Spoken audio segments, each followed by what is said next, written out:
Hey everybody, this is Casey Bishop calling in from Canton, Georgia. I wanted to share with you guys 5 different applications that I found while researching module number 4, some add-ons and drop-ins. We're going to start with Word Online.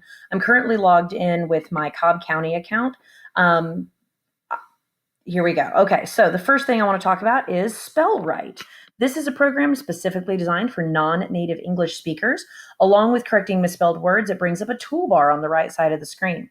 So everybody remembers that you go to Insert, Office Add-ins, you've got your own things right there. So I'm going to flip back to the home. SpellWrite is over here. Once I open it up, it comes up here on the right side of my screen. And it's going to start going through word by word with confusable words or with corrections for spelling. So write, and it gives you a written example. So as a non-native English speaker, it gives you a couple of practical examples to look through. So this could be really, really useful for your kids. I'm going to go ahead and move that around. So like I said in the paragraph, this aids English learners with repetitive practice and seeing correct demonstrations of the word usage.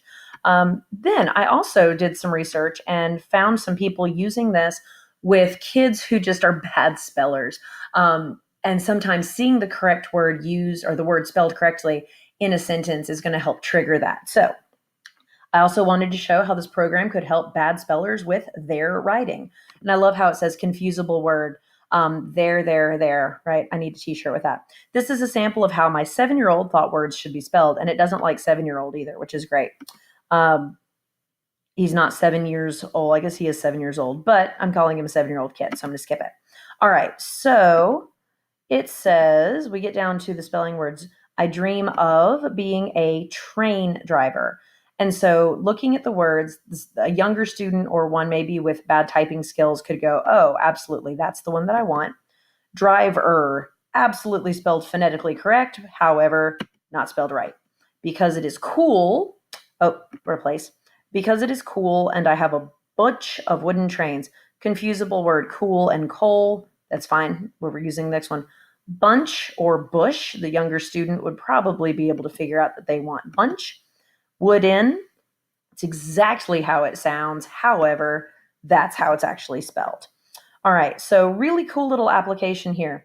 The second one that I want to show you is in a slightly different area on mine. I'm not sure why it went to this toolbar, but it did. It's called Symbols and Characters. I'm a fine arts teacher, and frequently we end up having to use special characters from other languages, be they French, German, Latin, etc. So before I found this app, I pretty much have memorized the Alt schedule, which means you hold down Alt, you press down a queue of numbers, and then it changes the character. And this makes it so much easier. It's really, really kind of sad. So this is great for students who want to be able to do things correctly, teachers who want to be able to do things correctly. So here's an example. In German, the alphabet is augmented by letters with umlauts and the ligature symbol that signifies a double S. Students previously had to find the alt code or change their keyboard to Germanic lettering. Now all you have to do is point and click. So what I did down here was I highlighted and underlined the letter that's incorrect. So if I come over here and I want to spell encyclopedia correctly, it's an umlauted A. So I'm going to ENZYKLOP.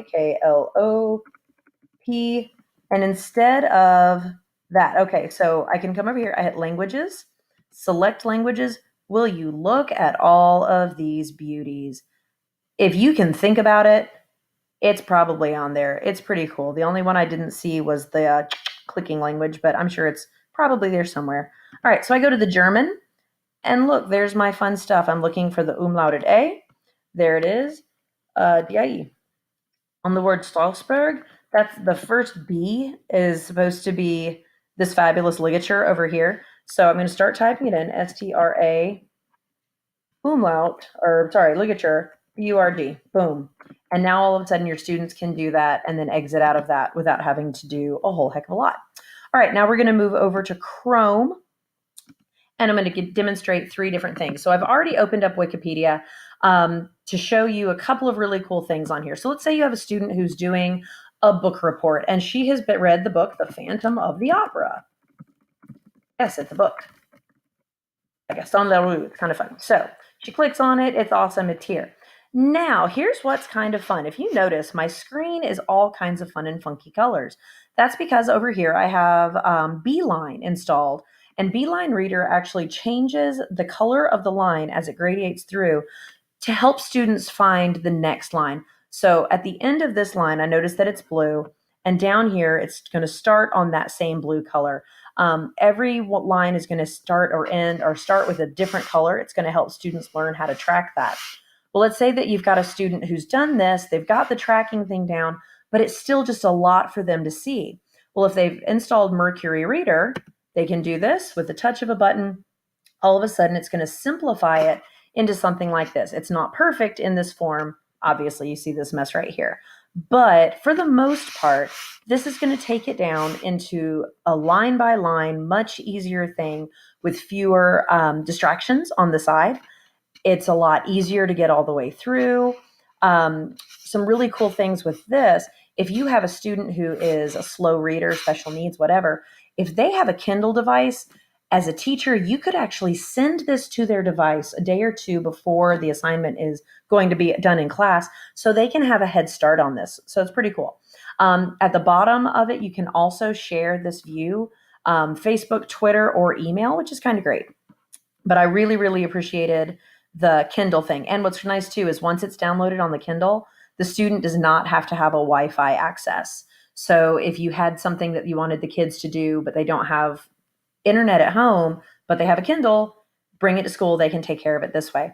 Double click on it one more time on the settings bar, and that's going to, JK, they're going to take it back to the way that it was. So I'm just going to click back on the Mercury Reader, and it's going to do it. Well, let's say that the student's going through and they see this thing that says Andrew Lloyd Webber's 1986 musical, and she says, "What is that?" Well, luckily, your student has Black Menu for Google in here. And what can happen here is look at this. In the same window, they can open it up, they can type in Phantom of the Opera, hit enter, and they can actually watch clips right here in the same one. So here's an example. This is from the 2012, 2013 movie version, that 2012. They can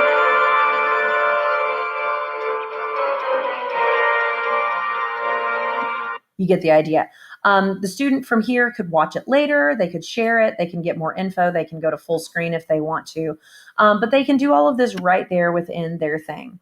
So that is a very quick overview of Black Menu, Beeline Reader, Mercury Reader, symbols and characters, and Read Write. I hope you guys have a great night, and thank you so much for your time. Bye-bye.